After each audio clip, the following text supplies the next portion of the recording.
Hello everybody, welcome back to our channel. In this episode, we're gonna be working on a PHY7C practice problem on the topic of wave interference. As usual, if you're finding this content helpful, please make sure to leave a like and subscribe. It really helps our channel.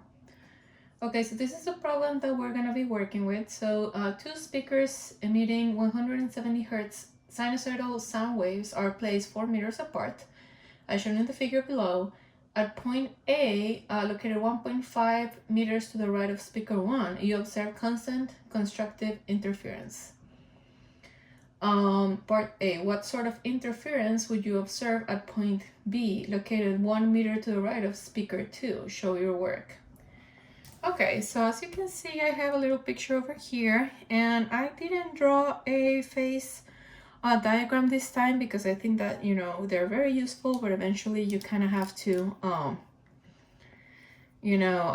be able to work without them, especially when you have two people listening, because if you only had like one person listening, then you would just do one phase diagram, right? But because we have A and B, I would have to do one entire phase diagram for A, one entire phase diagram for B, which is, you know, it starts getting a little annoying. So what I'm gonna do is, first of all, assume that you've watched the other videos where I do that, because they are helpful whenever you're learning.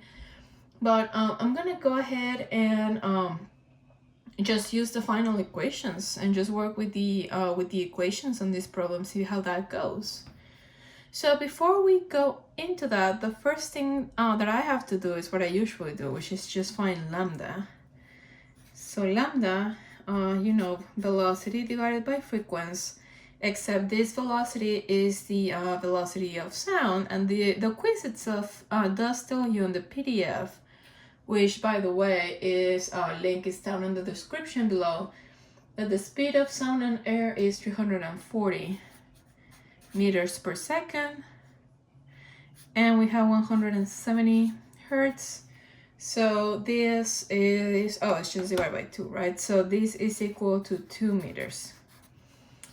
Okay, so now that we have this information, I'm gonna go ahead and I'm gonna do two equations. The first equation that I'm gonna use is gonna be for A, because I'm trying to find something regarding B, but I don't have the delta in phases for these guys, so I think that I'm gonna use A, and the fact that they are telling me that at A you hear constructive interference, to try to solve for that phase and then move towards B. So let's just go ahead and do the equation. So whenever you did a phase diagram, at the end, okay, so let's just make sure that we write what we're doing.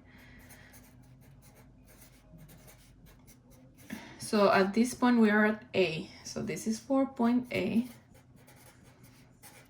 And I also need to be super duper specific on whether I'm doing 2 minus 1 or 1 minus 2. This is so that I don't make mistakes. Ultimately, it doesn't matter. However, if you start switching things around, yes, it's definitely gonna matter. So what I'm gonna do is just make sure that I remind myself that I'm gonna do, say, 2 minus 1, just randomly 2 minus 1. So the first part is the temporal part, but again, this is the same frequency, so that's gonna be 0. Then we have the space part, which is 2 pi over lambda, which is 2. And then I'm doing 2 minus 1.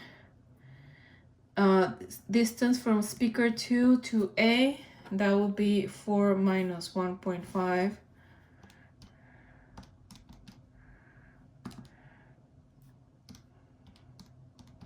.5.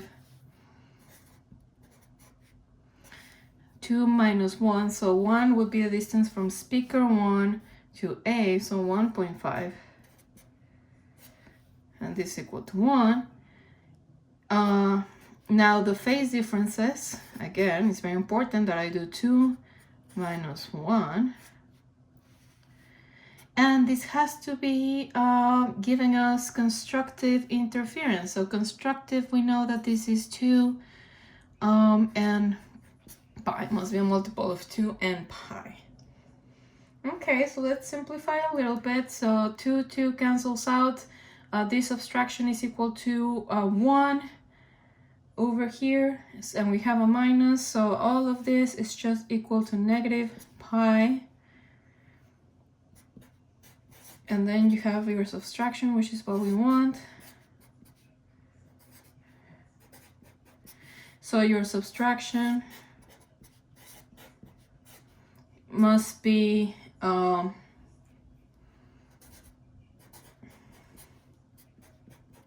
a multiple of this, right?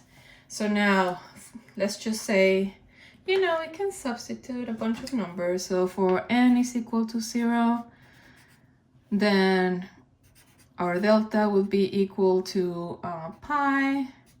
From n is equal to 1, our delta would be equal to 3 pi.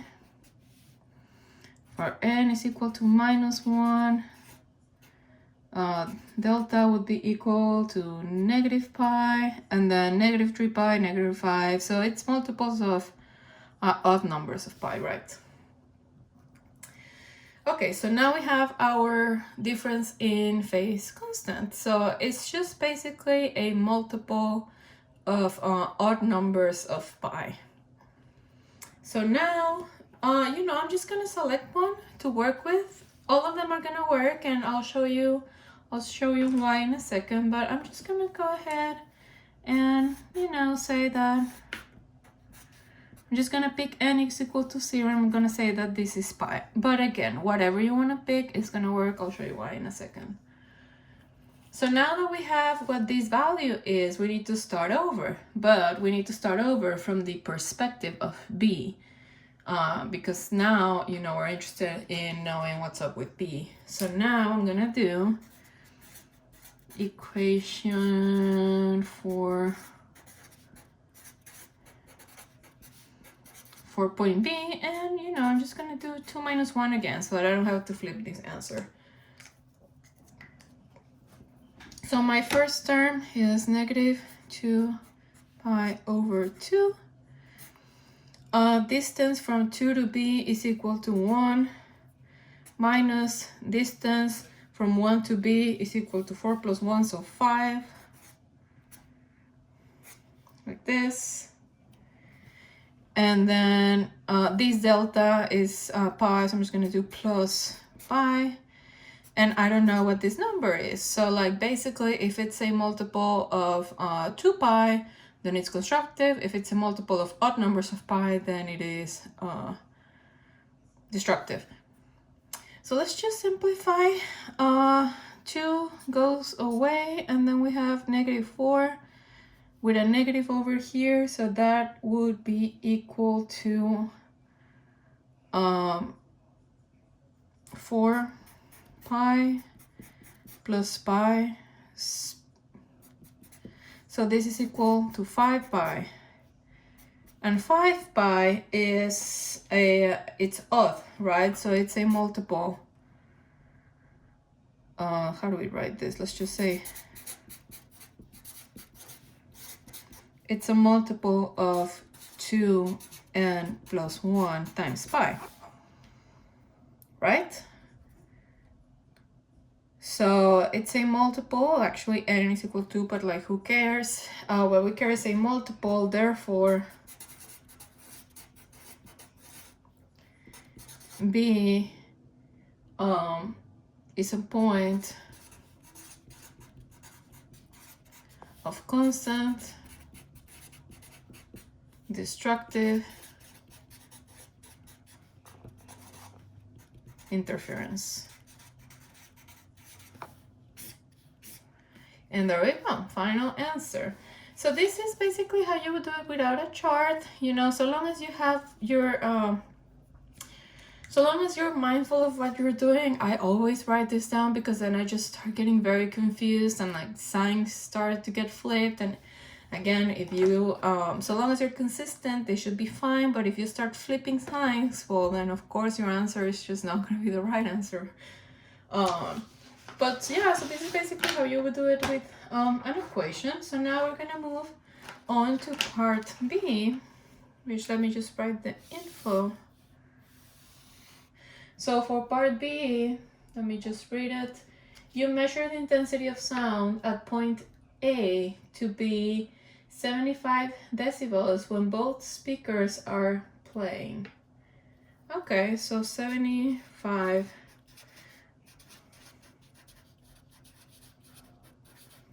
Both speakers are playing. Then you turn off speaker 1 and observe that the intensity at point A is now only 65 decibels. Okay.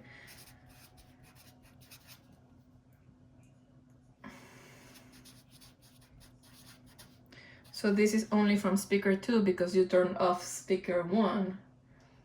What is the ratio of A both? Oh, okay, so what is the ratio of the amplitude of both of the waves combined divided by the amplitude of just the second one?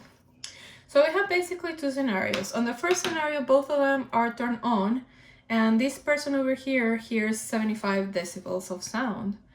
On the second scenario, this one is off, and then the person can only hear 65.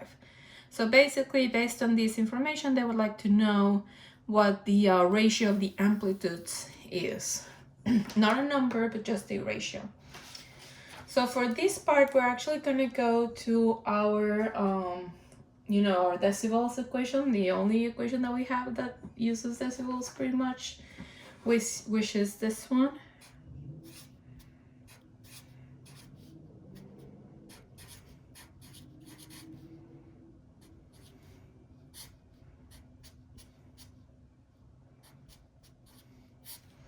Over here. And this equation, as you saw on the L, it always works with a reference. So you always have a reference, and then you also have like your other value, right? So it works in base of a reference.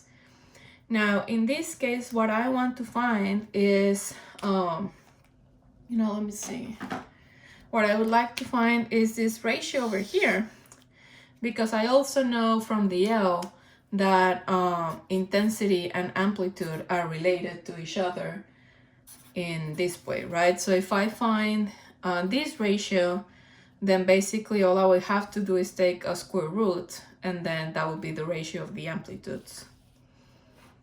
So let's see. They are asking for both over 2, so I'm just gonna let my reference be both. So if my reference is both, then 75 goes here. And then D naught would be the 65.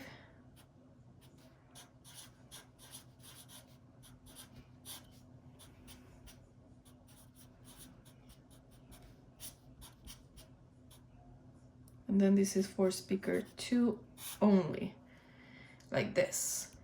So we would need to do some algebra over here. So this number is equal to 10. And then we would divide this 10 over here.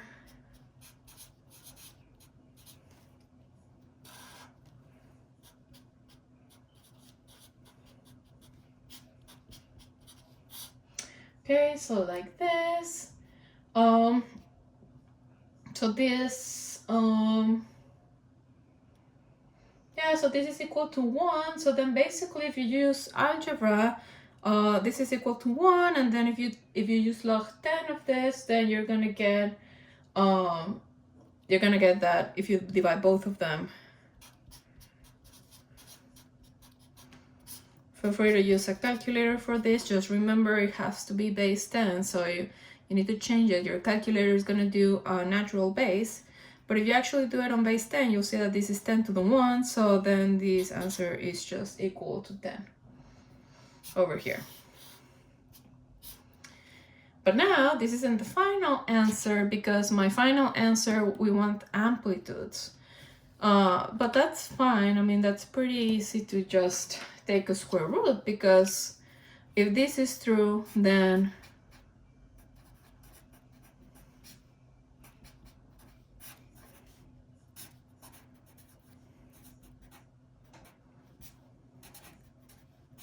this is true.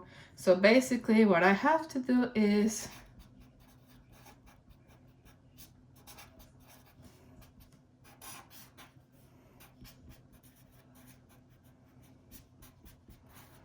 So my final answer